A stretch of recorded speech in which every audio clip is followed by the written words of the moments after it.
میرے دوست عمران کی عمر 34 سال تھی اور اس کی شادی جس لڑکی سے ہوئی تھی اس کی عمر 20 سال تھی۔ یہ شادی ان دونوں کی محبت کی شادی تھی۔ عمران ہمیشہ یہ کہتا تھا کہ چھوٹی عمر کی لڑکی سے شادی کرنے کے بہت سے فوائد ہوتے ہیں۔ ایک تو یہ کہ وہ زبان دراز نہیں ہوتی، دوسرا فائدہ یہ کہ اس کو زیادہ سمجھ بوجھ نہیں ہوتی، وہ ہمیشہ شوہر کی فرما بردار ہوتی ہے اور شوہر کے گھر والوں سے دب کر رہتی ہے۔ چونکہ اس کا ذہن کچا ہوتا ہے اس لیے اسے جو کہا جائے وہ ویسا ہی کرتی ہے۔ میرے دوست نے چھوٹی عمر کے مقابلے میں بڑی عمر کی عورت سے شادی کرنے کے نقصانات بھی بتائے تھے۔ پہلا یہ کہ وہ بہت سمجھدار اور چالاک ہوتی ہے، چھوٹی چھوٹی باتوں کو بڑھا چڑھا کر پیش کرتی ہے، سسرال والوں کو دبا کر رکھتی ہے، اپنی من مانی کرتی ہے، یہاں تک کہ وہ شوہر کو بھی اپنے روپ میں رکھتی ہے۔ دوسرے دوستوں کی طرح میں نے بھی عمران کی یہی کہی ہوئی باتیں اپنے ذہن میں بٹھا لی تھی اور سوچ لیا تھا کہ میں جب بھی شادی کروں گا تو چھوٹی عمر کی لڑکی سے ہی شادی کروں گا۔ پھر جب میری شادی کا وقت آیا تو جس لڑکی سے میری شادی ہو رہی تھی اس کی عمر 18 سال تھی جبکہ میں 30 سال کا تھا۔ اس کا نام ایمن تھا اور وہ بہت خوبصورت تھی۔ اس کا چہرہ اتنا پرکشش تھا کہ جب میں نے اس کی تصویر دیکھی تو دیکھتا ہی رہ گیا۔ میں اس کے حسن میں کھو کر اس کا دیوانہ ہو گیا تھا۔ میں اسے شادی کے لیے فوراً ہی تیار ہو گیا۔ سوچتا تھا کہ جب ایمن میری دلہن بن کر میرے گھر میں آئے گی تو میں خود کو اس دنیا کا خوش نصیب انسان سمجھوں گا۔ میں فخر کروں گا کہ میری بے حد حسین اور کم عمر بیوی ہے۔ پھر شادی کی رسومات کے بعد جب مجھے حجرہ عروسی میں جانے کا کہا گیا تو میں چلا گیا۔ میری بیوی ایمن بیڈ پہ سکڑی سمٹی بیٹھی تھی، اس کا سر جھکا ہوا تھا اور چہرہ گھونگھٹ میں چھپا ہوا تھا۔ میری اپنی حالت بھی عجیب ہو رہی تھی۔ زندگی میں پہلا موقع تھا جب میں کسی لڑکی کے پاس جا رہا تھا۔ میرا دل یوں دھڑک رہا تھا گویا پسلیاں توڑ کر باہر نکلنا چاہتا ہو۔ میں اپنی بے ترتیب دھڑکنوں پر قابو پاتے ہوئے اس کے سامنے بیٹھ گیا اور کانپتے ہاتھوں سے اس کا گھونگھٹ اٹھا دیا۔ مجھے ایسے لگا جیسے چاند زمین پر اتر آیا ہو۔ حسن کا پیکر وہ سر اور نظریں جھکائے بیٹھی تھی۔ میں بے حد خوش تھا کہ میں نے جو چاہا تھا وہ مجھے مل گیا تھا۔ میری نظر اس کے کانپتے ہاتھوں پر پڑی تو میں مسکرا اٹھا۔ اس کی بھی وہی حالت ہو رہی تھی جو میری ہو رہی تھی، لیکن اسے سہما اور خوفزدہ دیکھ کر مجھے خوشی ہو رہی تھی۔ مجھے ایسی ہی بیوی چاہیے تھی جو مجھ سے دب کر رہے، میں جیسا کہوں وہ ویسا ہی کرے۔ شوہروں کے سامنے بولنے والی عورتیں مجھے بالکل پسند نہیں تھیں۔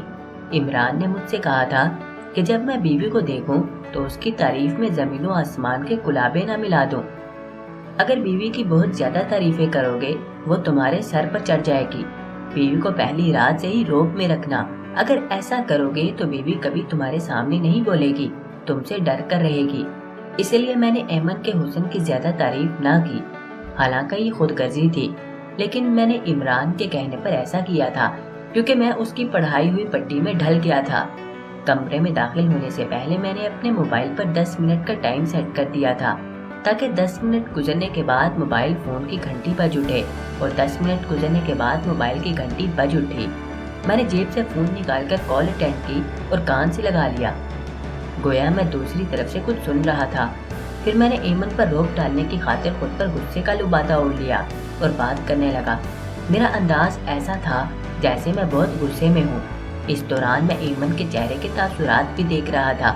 میں کہہ رہا تھا، الو کے پٹے، کیا تجھے پتہ نہیں ہے آج میری شادی ہے؟ کیا یہی وقت ملا تھا مجھے خبر سنانے کا؟ تم جانتے ہو کہ میں ہر چیز معاف کر دیتا ہوں، لیکن غلطی نہیں، غلطی پر میں سخت سزا دیتا ہوں۔ میں یہ باتیں فرضی طور پر کر رہا تھا، لیکن میرا اصل مقصد ایمن کو سنانا تھا تاکہ وہ مجھ سے سہم جائے۔ میں نے نوٹ کیا تھا کہ میری باتیں سننے کے بعد ایمن کی حالت بدلتی دکھائی دے رہی تھی۔ اس کی کپکپاہٹ بڑھ گئی تھی۔ میں نے فون بیڈ پہ پھینک دیا اور اونچی آواز میں بڑبڑایا، الو کا پٹھا، ایک کام کہا تھا وہ بھی صحیح نہیں کر سکا، کل اس کی خبر لوں گا۔ میں نے ایمن کو منہ دکھائی کے طور پر ایک بریسلٹ دیا اور کہا، اسے پہن لو، لیکن اس نے بریسلٹ لے کر پہننے کے بجائے ایک طرف رکھ دیا۔ مجھے اس کا ایسا کرنا برا لگا۔ میرے پوچھنے پر اس نے بتایا، مجھے بریسلٹ پسند نہیں ہے، مجھے انگوٹھیاں پسند ہیں۔ اس کی بات سن کر مجھے غصہ تو بہت آیا، لیکن میں ضبط کر گیا۔ پھر میں نے اس کا ہاتھ اپنے ہاتھ میں لینا چاہا تو اس نے اپنا ہاتھ پیچھے کر لیا۔ میں اس کا یہ رد عمل دیکھ کر حیران ہی رہ گیا۔ مجھے سمجھ نہیں آیا کہ اس نے ایسا کیوں کیا۔ اس نے ایسی شکل بنا لی تھی جیسے اسے بہت گھٹن ہو رہی ہے۔ اس نے کہا پانی۔ اس کی حالت عجیب ہو رہی تھی۔ میں حواس باختہ ہو گیا۔ اس سے پہلے کہ میں اس کے لیے پانی لاتا وہ بیڈ پر گر کر بے ہوش ہو گئی۔ اسے بے ہوش دیکھ کر اب تو سچ میں میرے ہاتھ پیر پھول گئے۔ شاید کچھ زیادہ ہی میں نے اس پر روب جھاڑ دیا تھا، جس کی تاب نہ لاتے ہوئے وہ بے ہوش ہو گئی تھی۔ میری سمجھ میں نہیں آ رہا تھا کہ میں کیا کروں۔ اگر میں باہر جا کر سب کو بتاتا کہ دلہن بے ہوش ہو گئی ہے تو نہ جانے وہ کیا سوچتے۔ اس لیے میں نے اپنی طرف سے ایمن کو ہوش میں لانے کی بہت کوشش کی۔ اس کے چہرے پر پانی کے چھینٹے بھی مارے، لیکن وہ ہوش میں نہ آئی۔ پھر میں نے ایمن کو جھنجھوڑا کہ شاید وہ اس طرح ہوش میں آ جائے، لیکن میری یہ کوشش بھی ناکام ہو گئی۔ میں پریشانی سے کمرے میں ٹہلنے لگا۔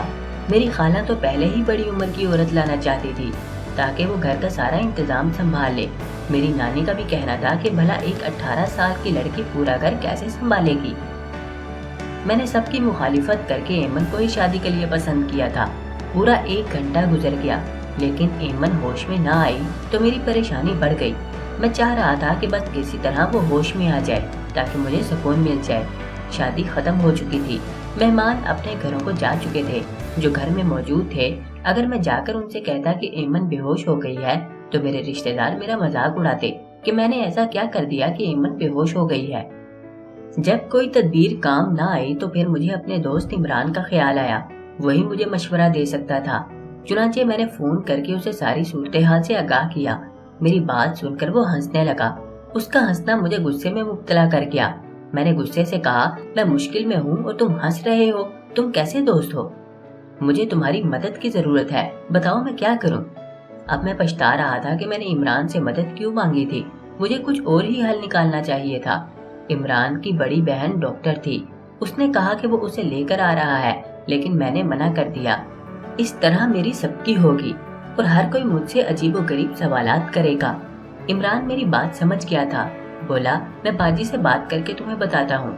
پھر تھوڑی دیر کے بعد عمران نے بتایا، تم اپنی بیوی کے پیروں کی تلیوں کی مالش کرو اور اس پر لحاف ڈال دو۔ جب اسے گرمائش ملے گی تو وہ یقیناً ہوش میں آ جائے گی۔ میں نے ایسا ہی کیا، لیکن وہ ہوش میں نہ آئی۔ عمران مسلسل لائن پر تھا۔ وہ مجھ سے مسلسل ایمن کے بارے میں پوچھ رہا تھا۔ اس نے بھی مجھ سے عجیب و غریب سوالات کیے تھے، لیکن میں نے ان کا کوئی جواب نہ دیا تھا۔ اب مجھے اس کی باتیں سن کر کوفت ہونے لگی تھی۔ میں فون رکھنا چاہتا تھا، لیکن عمران بولتا ہی جا رہا تھا۔ اچانک میرے دماغ میں ایک بات آئی تو میں نے عمران سے کہہ دیا کہ ایمن ہوش میں آ گئی۔ اس سے جان چھڑانے کا اس سے بہترین طریقہ کوئی نہیں تھا۔ بات ختم کر کے میں پھر ٹہلنے لگا۔ اچانک میری نظر سائڈ ٹیبل پر پڑی تو مجھے اپنے پیروں کے نیچے سے زمین کھسکتی ہوئی محسوس ہوئی۔ سائڈ ٹیبل پر نیند کی گولیوں کی شیشی پڑی تھی۔ میں نے آگے بڑھ کر شیشی اٹھائی۔ اس کا مطلب تھا کہ ایمن نے نیند کی گولیاں کھا لی تھی، اسی وجہ سے وہ ہوش میں نہیں آ رہی تھی۔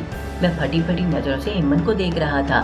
میں تو اسے معصوم سمجھ رہا تھا، لیکن وہ تو چالاک نکلی تھی۔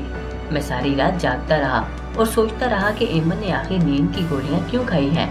اس نے شادی کی پہلی رات خود کو بے ہوش کیوں کیا تھا؟ کیا میں اسے پسند نہیں تھا یا وہ کسی اور کو پسند کرتی تھی؟ اس ساری صورتحال کے بعد میں نے یہی نتیجہ نکالا تھا اور پھر سو گیا تھا کہ صبح ہی ایمن سے بات کروں گا۔ صبح تقریباً 5 بجے کا وقت تھا جب دروازے پر دستک ہوئی۔ دروازہ کھولا تو باہر خالہ کھڑی تھی۔ خالہ نے کہا، تم ابھی تک کمرے میں ہو؟ تیار ہو جاؤ، تھوڑی دیر تک دلہن کے گھر والے آ جائیں گے۔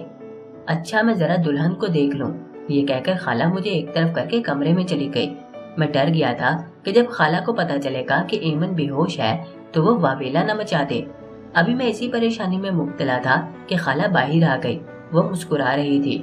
مجھے خالہ کا مسکرانا عجیب سا لگا کہ آخر وہ کیوں مسکرا رہی تھی۔ خالہ کے جانے کے بعد میں کمرے میں آیا تو ایمن جاگ رہی تھی۔ میں اس کی شکل نہیں دیکھنا چاہتا تھا، مجھے اس پر بہت غصہ تھا۔ سارا دن میں نے ایمن سے کوئی بات نہ کی۔ ولیمہ بھی خیریت سے گزر گیا۔ گھر والے یہی سمجھ رہے تھے کہ ہم دونوں خوش ہیں اور دلہن مجھ سے بات کرنے میں جھجک رہی ہے۔ رات کو جب میں کمرے میں گیا تو ایمن نے کہا، آئیں اکٹھے کھانا کھا لے۔ میں نے انکار کر دیا تو وہ بولی، کھانا ساتھ کھانے سے محبت بڑھتی ہے۔ میں ایمن کی بات سن کر حیران ہوا، وہ کس محبت کی بات کر رہی تھی؟